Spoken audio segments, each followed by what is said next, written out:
La niña susurró una frase que la humanidad había olvidado hacía siglos. En la sala, el olor a café fuerte luchaba contra el aroma de crayones nuevos. Elena Ríos observaba a su hija, Camila, jugando en el suelo. Sus garabatos no eran de casitas o muñecas, sino de formas geométricas complejas, entrelazadas por una caligrafía inusual. Camila soltó el crayón. Miró la pequeña cruz de madera sobre el estante y sus labios infantiles soltaron la confesión imposible. Ana Baruch Mlaktag de Yama. La voz era gutural, rítmica, cargada de un dolor que no pertenecía a su breve existencia.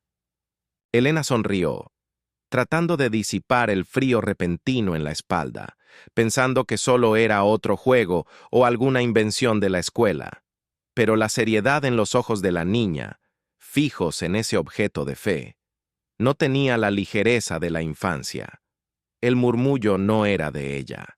Por un instante abrumador, el silencio de la casa pareció gritar el peso de un pergamino perdido y destruido hacía 1500 años. Aquel acento ininteligible, una lengua que ella jamás pudo haber conocido, era el primer punto de interrogación que Elena no podía borrar. El perfume del papel envejecido, con su toque de moho sutil, mezclado con el olor ácido y robusto del café de olla bien cargado, era el ancla invisible que definía las mañanas en la casa de Elena.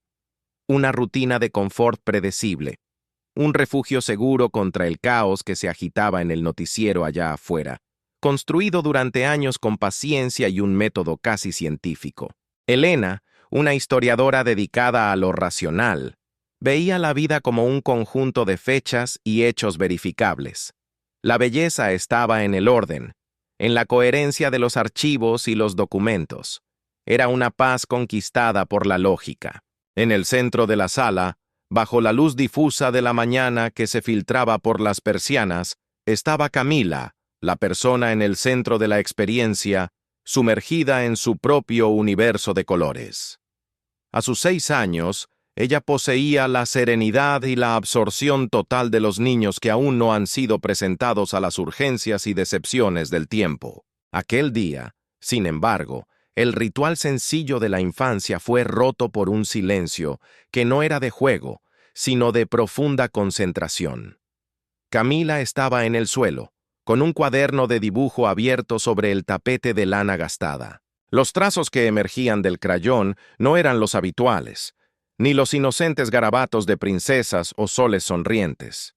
Eran formas geométricas complejas, angulares, que parecían haber salido de algún compendio de arquitectura antigua o de un mapa estelar. Estas líneas, rígidas y desconocidas, se entrelazaban con lo que parecía ser una caligrafía inusual, un alfabeto alienígena para el ojo entrenado de Elena. La tranquilidad familiar, calentada por el vapor de la taza de café, se dio lugar a una extrañeza que le subía por la espalda a Elena, como un frío súbito proveniente de un rincón oscuro. El ruido suave de la porcelana siendo depositada en la mesa rompió el silencio. Camila soltó el crayón azul, el sonido seco del material cayendo sobre la madera pareciendo excesivamente alto, casi una alarma. Sus ojos castaños, que en general reflejaban la alegría despreocupada, se fijaron en un único punto del estante. Una pequeña cruz de madera oscura, regalo de una tía abuela lejana, que Elena mantenía más por afecto familiar que por convicción religiosa. Entonces el murmullo. «Mamá, Ana Baruch Mlaktag de Yama, lo siento mucho por el pergamino». La frase escapó de los labios de Camila, sonando gutural, rítmica y completamente incomprensible para los oídos de una madre habituada al español claro de la Ciudad de México. No era un susurro, era una recitación. Una entonación que cargaba el peso y la cadencia de siglos, la gravedad de una ceremonia olvidada o de una lamentación muy antigua. Elena inicialmente intentó sonreír. Atribuyó el habla a algún nuevo juego aprendido en la escuela, a una invención lúdica de la mente creativa de su hija. La racionalidad era su escudo, y ella lo levantaba automáticamente. El mundo de Camila era fantasía. El suyo era un hecho. No obstante, La seriedad en los ojos de la niña, que no parpadeaba mientras miraba la cruz de madera, traía consigo un dolor antiguo, algo que Elena no podía explicar. No había la ligereza del hacer como si en aquello. Había una tristeza profunda, casi una sensación de pérdida. Elena se acercó, arrodillándose en el tapete. Tocó el hombro de su hija, buscando el calor familiar, la suavidad de la tela que la reconectaría a la realidad. ¿Qué onda con ese idioma, mi amor? ¿Es una canción nueva que te enseñó la maestra? Camila parpadeó, y la intensidad de su mirada se rompió, volviendo a la inocencia de una niña.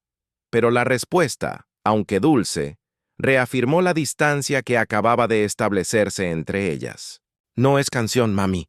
Es solo lo que está escrito. No quería que lo hubieran quemado. La palabra quemado era un escalofrío. ¿Quemado qué? La mente adulta busca siempre el camino más corto para el alivio, y el camino más corto era la desatención. Le dio un beso en la frente a la niña, forzando la voz a sonar más alegre de lo que se sentía. «Órale, vamos a desayunar, mi rayito de sol. Tu chocolatito está enfriándose».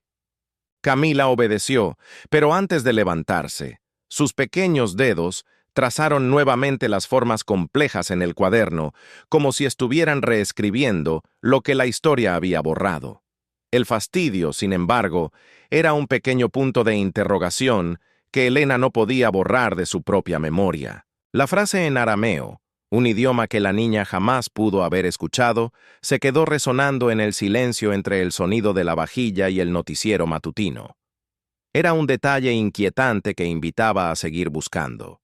Esa noche, Elena no podía dormir. En lugar de leer sus volúmenes de historia sobre la Edad Media, una época que amaba por su rigidez documentada, se levantó y, con la curiosidad fría de una investigadora, buscó la frase en el teléfono. El motor de búsqueda tardó unos segundos que le parecieron eternos. El resultado llegó, en una página oscura de filología. Un pequeño grupo de lingüistas discutía la evolución de las lenguas semíticas. La frase no era exacta, pero el vocabulario y la estructura eran innegablemente arameos. La traducción aproximada, fría y académica, desestabilizó el mundo organizado de Elena. Sentí lástima por su resurrección, levantamiento. No era una traducción perfecta. El verbo, en su conjugación arcaica, era ambiguo, pero la mención a algo que se había perdido, asociada a la palabra pergamino dicha por su hija, era una coincidencia que hirió la racionalidad de Elena. La noche se volvió larga y oscura. La madre, que vive la transformación, sintió el primer temblor bajo los cimientos de su creencia en un mundo únicamente físico y lógico. El miedo aún era un susurro, pero ya no era una fantasía. Era un dato. La fragilidad de su convicción le molestaba más que la frase en sí misma. Como historiadora, valoraba la precisión de las fuentes, la solidez del tiempo. Pero la voz de su hija, esa cadencia gutural de milenios, era una fuente que no cabía en ningún índice, en ninguna biblioteca. Era su hija, Camila, la única fuente, y eso era un peso insoportable. Se levantó de nuevo, caminando descalza hasta la ventana. El aire de la ciudad nocturna entraba frío, trayendo el ruido distante de un coche. El contraste entre la frialdad de la noche y el calor de la habitación no lograba silenciar la sensación de extrañeza. ¿Qué hacía una niña, nacida en un tiempo digital, accediendo al idioma de los textos perdidos, de las crónicas silenciadas? El recuerdo de la mirada de Camila, fija en la cruz de madera, era un símbolo recurrente que la perseguía. No era una mirada de creyente, ni de quien busca. Era una mirada de quien conoce, una mirada cargada de melancolía. El color oscuro de la madera de la cruz parecía absorber la poca luz del ambiente, como un pequeño portal hacia la noche de los tiempos. Fue hasta la sala y tomó el cuaderno. Pasó los dedos por las líneas dibujadas, sintiendo la textura del crayón. Ese sigilo, esa marca de agua dibujada por manos infantiles, era la prueba más tangible de que algo andaba mal. Había una intención, una precisión que desmentía la edad de la dibujante.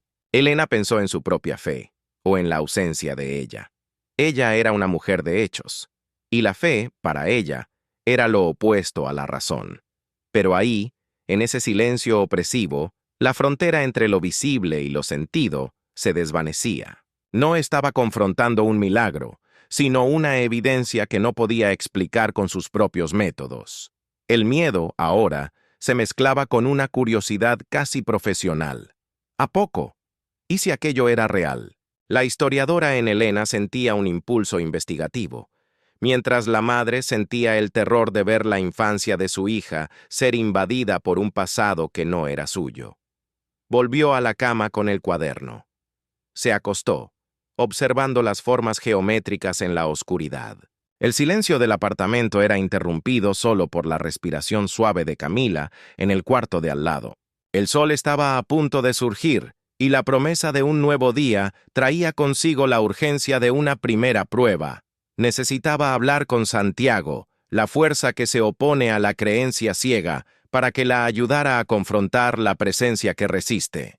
El mundo común había sido permanentemente alterado por una frase murmurada y un dibujo imposible. Elena pasó las semanas siguientes sumergida en un intento exhaustivo de autopreservación racional. La frase en arameo, el dibujo con el sigilo misterioso, todo necesitaba ser encuadrado en los márgenes estrechos de la lógica.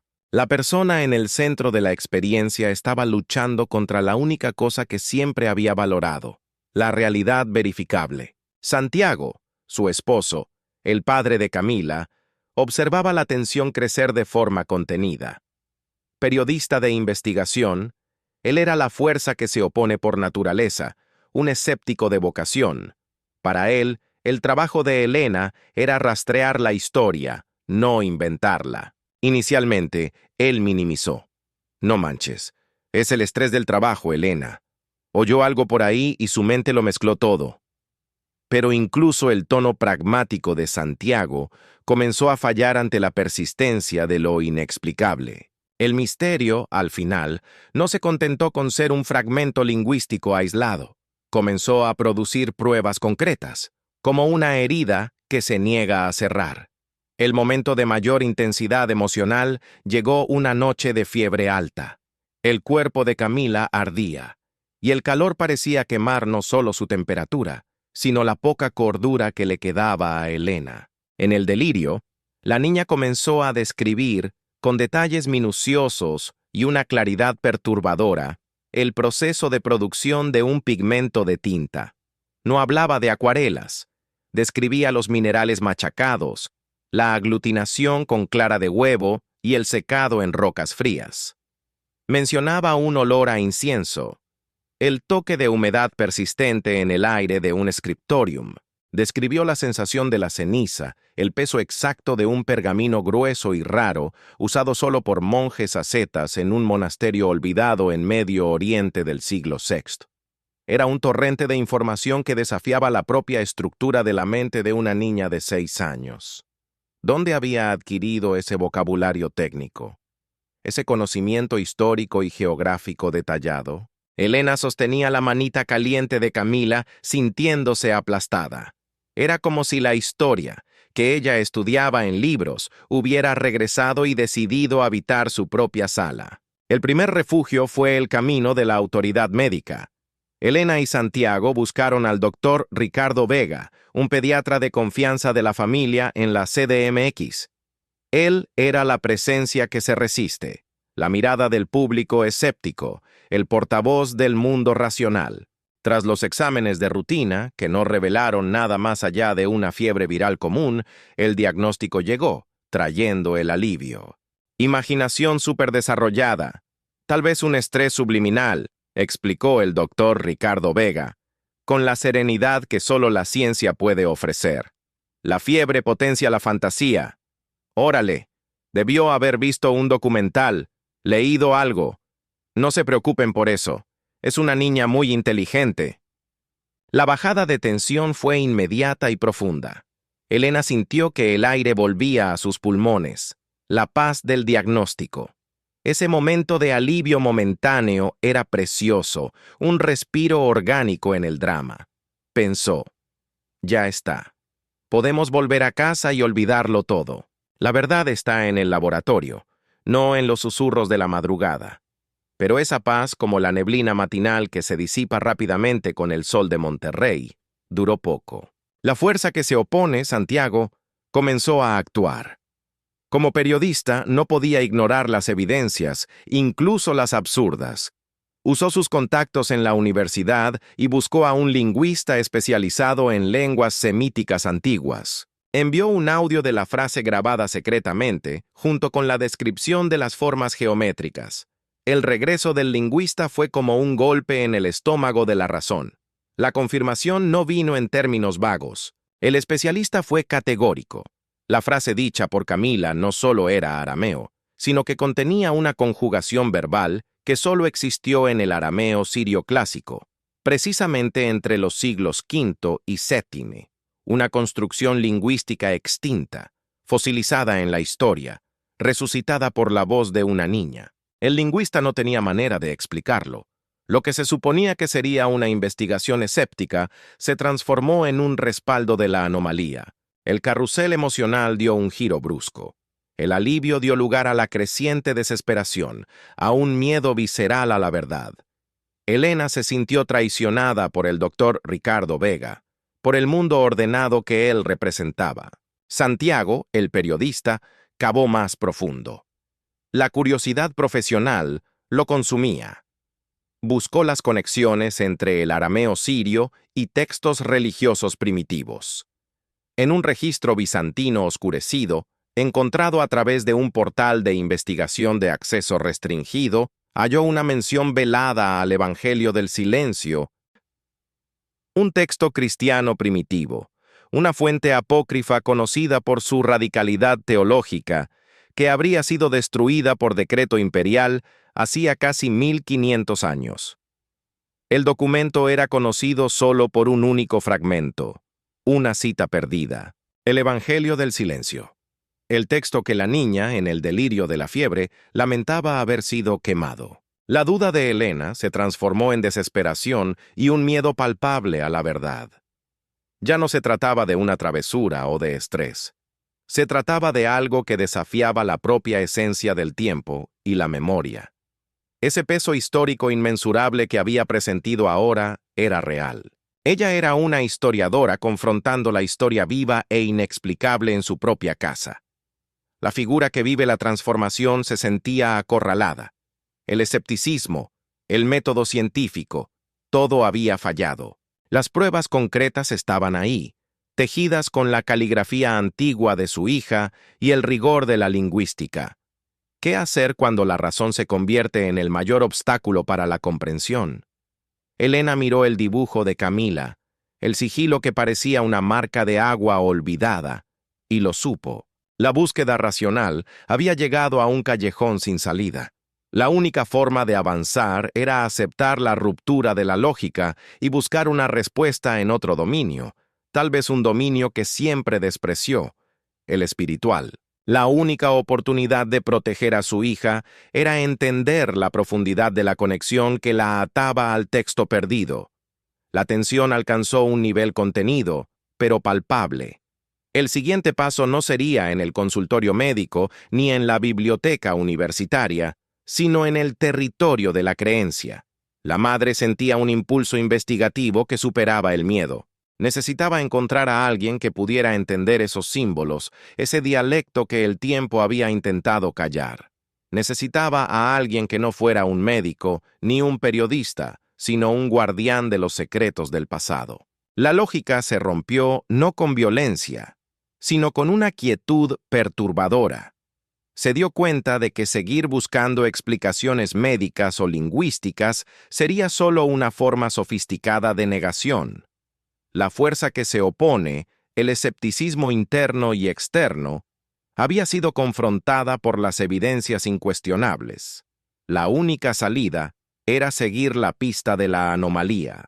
Fue así que Elena, actuando en contra de todos sus instintos académicos, buscó al profesor Elías. El profesor Octavio Valdés era la antítesis del doctor Ricardo Vega. No trabajaba en un hospital moderno, sino en el sector de manuscritos raros de una antigua biblioteca cerca de la UNAM, en la Ciudad de México. Su oficina olía a polvo, papel viejo y a un incienso suave, como el que Camila había descrito en su delirio. Era un hombre de unos 70 y tantos años, con una barba blanca bien cuidada y una serenidad que parecía haber absorbido de los miles de volúmenes que lo rodeaban. Elena le presentó el cuaderno de Camila. Su voz sonaba desesperada, contando sobre el arameo sirio, el evangelio del silencio y la fiebre. El profesor Octavio Valdés la escuchó con paciencia, sin una pizca de incredulidad, como si estuviera escuchando el relato más común del mundo. Su calma era más perturbadora que cualquier reacción de sorpresa. Cuando terminó, el profesor tomó el cuaderno, pasó los dedos por los trazos de crayón, deteniéndose en las formas geométricas. Su mirada se detuvo en el sigilo, la marca de agua que parecía impresa en la mente de la niña. «Híjole, señorita Ríos», dijo con una voz suave, cargada por el peso de las décadas. «Si esto lo hubiera visto un colega mío en los años 80 se habría burlado, pero ya no». Se levantó con lentitud y caminó hacia un estante oculto detrás de una cortina gruesa. Regresó con un volumen encuadernado en cuero descolorido, casi ilegible. El libro no era una traducción, sino una reproducción fotográfica de un códice raro del siglo XV. Abrió una página y la puso junto al cuaderno de Camila. El shock de Elena fue físico.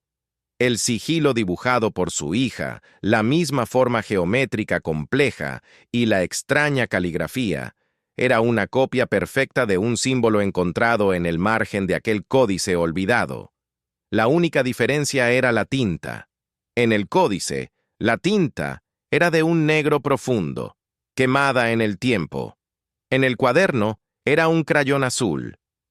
«Esto», explicó el profesor Valdés, señalando la página antigua, «es una glosa, una nota lateral de un monje copista. Es un símbolo de presencia resistente. Se usaba para marcar que un texto o una idea se negaba a ser completamente destruida, a pesar de los decretos de quema. Es un tipo de recordatorio secreto». El profesor movió un dedo arrugado y señaló otro texto.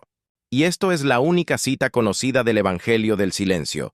Una fuente muy apócrifa, prohibida porque su mensaje era demasiado radical. Un amor sin mediación, directo. En el original, la frase está escrita en arameo sirio clásico, el dialecto que su hija usó». El aliento se le fue a Elena. La racionalidad se había rendido completamente. No se trataba de una fantasía, era una precisión arqueológica. Su hija de 6 años estaba recordando detalles que solo existían en los márgenes de documentos prohibidos y extintos. «No manches», susurró Elena, la expresión puramente mexicana reemplazando el shock académico. «¿Pero cómo, profesor? ¿Camila? ¿Ella lo está recordando de otra vida?» El profesor Valdés cerró el códice con un chasquido suave. «La pregunta no es el cómo, señora Ríos. La pregunta es el por qué. No se trata de otra vida, sino de una memoria no personal. La frase en arameo, Ana Baruch Melaktah de Llama, se traduce literalmente: «Yo lamenté la resurrección o levantamiento del pergamino. Su hija no lamenta que haya sido quemado, lamenta que la esencia, el mensaje, se haya levantado en ella». La revelación fue más que un choque. Fue una liberación para Elena. La figura que vive la transformación ahora entendía que su lucha no era contra la locura, sino contra la verdad oculta. Ella no estaba sola en el secreto. El mundo de la fe y la creencia tenía un archivo para lo que le estaba sucediendo a su hija. El Evangelio del Silencio no era un texto sobre grandes milagros, sino sobre una enseñanza muy simple y poderosa. La esencia de esta escritura era que la verdad más importante de la fe no está en el dogma, sino en la conexión personal, en el amor puro. La frase, al levantarse, trae consigo ese mensaje.